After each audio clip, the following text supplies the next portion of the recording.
You're the man who gave them the power to destroy themselves. There's one thing for sure, and that's that the budget this year is bottomless. Directors do listen to us, and legendary superhero movies are coming back, reminiscent of their golden age might. It's also a popular year for biographies, both the violent Destroyer of the Worlds and the slightly less violent kind. 2023's best, most creative, and highest-grossing movies are right here. So, welcome to See Next. Today we're ranking the top 10 best movies of 2023 so far. Get your popcorn ready, set, and let's go! Yeah, she sounded like a leader. I do? Oh, I do! Oh, I sound like such a leader! And you ruined it. Number 10. Are you there, God? It's me, Margaret. Your dad got his promotion. Yeah, isn't that great? And we found this great house. Oh, the best Where? house, the best house. Well, that's the thing. We got really lucky. Based on a novel by Judy Blume in 1970, Are You There, God? It's Me, Margaret is about Margaret Simon, a 6th grader who's having an existential crisis. Margaret is a whirlpool of tugging hands towards the good side, towards the bad side, and vice versa. You have different generations and different perspectives. This movie is not just about religion, despite what the title suggests. It's a journey of self-discovery, of one's identity, role, growing up, and more, wrapped in a clever comedy. Let me just be normal and regular like everybody else. Just please, please, please, please, please, please, please. Number 9. Teenage Mutant Ninja Turtles: Mutant Mayhem. We're brothers. We fight together. We're just getting started. The world's favorite quadruplets are back at it again, but this time for the first time in the Teenage Mutant Ninja Turtles' 40-year-long history. They're actually voiced by actual teenagers. A crime syndicate throws our heroes' dream of being accepted as mundane teenagers into the wind when they release an army of mutants on them. Joining Raphael, Michelangelo, Donatello, Leonardo, and April O'Neil, played by Ayo Edebiri. Remember, don't let any human see you. Number 8. Dungeons & Dragons: Honor Among Thieves. The orifice? I'll go last. Chris Pine and Dungeons & Dragons are words you never thought would belong in the same gasp, right? So imagine if Ocean's 11 met Lord of the Rings and they decided to play a game of Dungeons & Dragons. That's pretty much what you get with Honor Among Thieves. The film brings together a group of unlikely heroes who are forced to work together to pull off a heist with life-changing implications. But this is not your typical heist movie. The players are not just in it for the money. They are fighting for a noble cause and believe they are performing a service to their community. Plus, they have to contend with all sorts of classic D&D monsters and challenges, like dodge traps or dodge dragons. She missed. No, that's not good. Number 7. Barbie.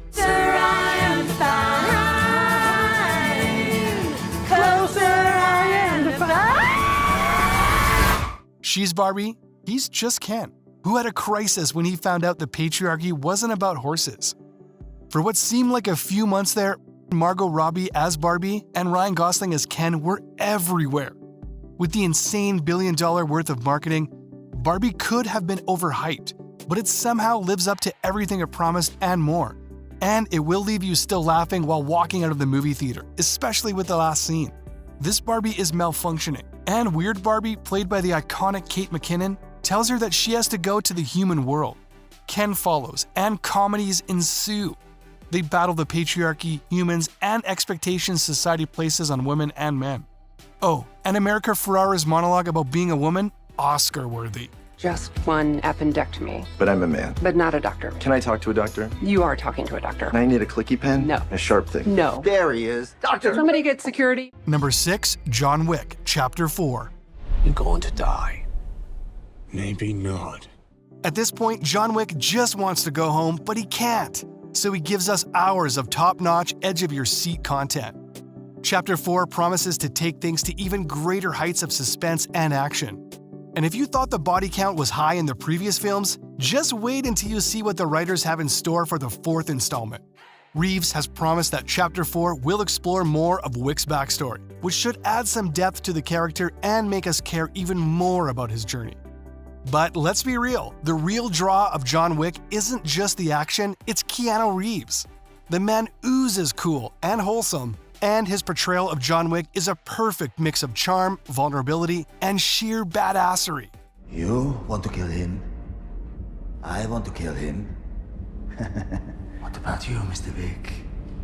I'm going to kill you. Number 5. Guardians of the Galaxy Volume 3. We come in peace.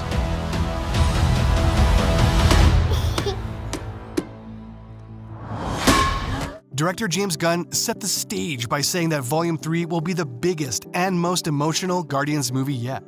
The latest in the Guardians saga proposes a question. Is this the end of the line for the Guardians? This is described as one of the best new Marvel movies. We have the newest edition of Will Poulter as Adam Warlock. Get ready for Rocket's backstory, Quill's manifesting grief, a new Gamora, Nebula accepting her role as a Guardian more than a villain. Finally, the actual villain High Evolutionary, played by Chukwudi Iwuji, is incredible. Whoever it was that you were in love with, it sounds more like her. Her? That's ridiculous. Do not bring me into this. Knock it off! What? Number 4. Killers of the Flower Moon. Son, I got a question. You like women? That's my weakness. Everyone is going crazy over this movie, and for a good reason.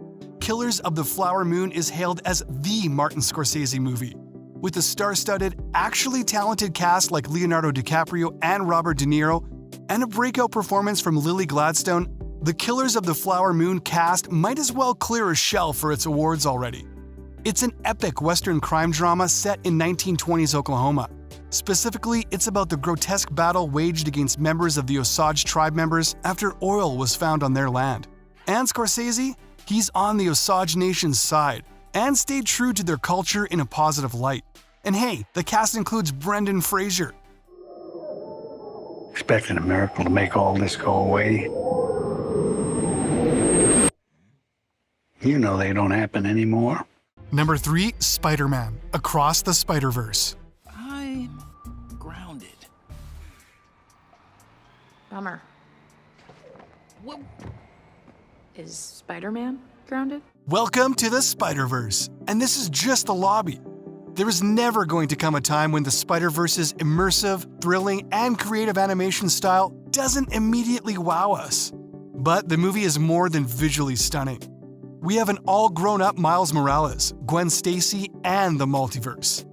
Without giving too much away, because Across the Spider-Verse is an experience, Spider-Man meets Spider-People.